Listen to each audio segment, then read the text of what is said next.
اطفال نازنین و دوست داشتنی سلام. امیدوار هستم همه‌تان صحت و سلامت باشین.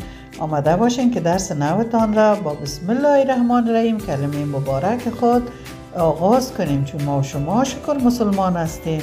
درس جدید ما عدد 4 و عدد 5 هست. میبینین 4 و 5. پیش از اینکه درس نو بخوانین اول درس گذشته را یک تکرار میکنیم. در بالا ببینین بدری نوشته شده 1 2 3 و در پایان به انگلیسی 1 2 3. حال شما تکرار کنید. 1 2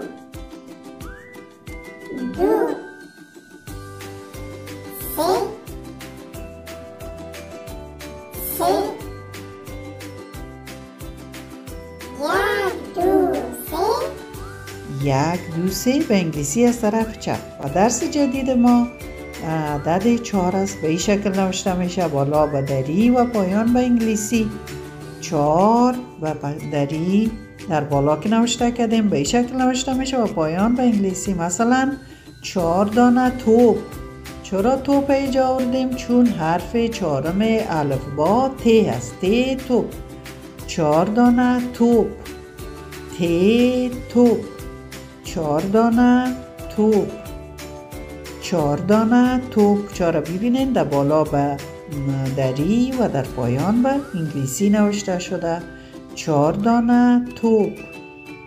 و عدد بعدی ما عدد 5 است. ببینین در بالا به دری نوشته شده و در پایان به انگلیسی 5 دانه ثمر. ثمر حاصلات درخت ثمر میگن. اگر شما از درخت میوه بچینین، سیب بچینین، آلو بچینین، انگور بچینین، او را چی میگن؟ ثمر درخت میگن. و یا ای که اگر درس بخوانین شما انجینر شوین، دکتر شوین، معلم شوین، یک کسب کار دیگر شوین، باز میگن که ثمر علم است. 5 دانه ثمر. 5 دانه ثمر. و کارخانگیتان یک صفحه از عدد 4، یک صفحه از عدد 5 و یک صفحه از عدد 4 به انگلیسی، یک صفحه از عدد 5 به انگلیسی بنویسین. خوب یاد بگیرین، خوب درس بخوانین. دیگه اگر چینلتان را سابسکرایب نکردین سابسکرایب کنین که کل درس ها را دیده بتانین. وقتتان پوره شد. خداحافظ.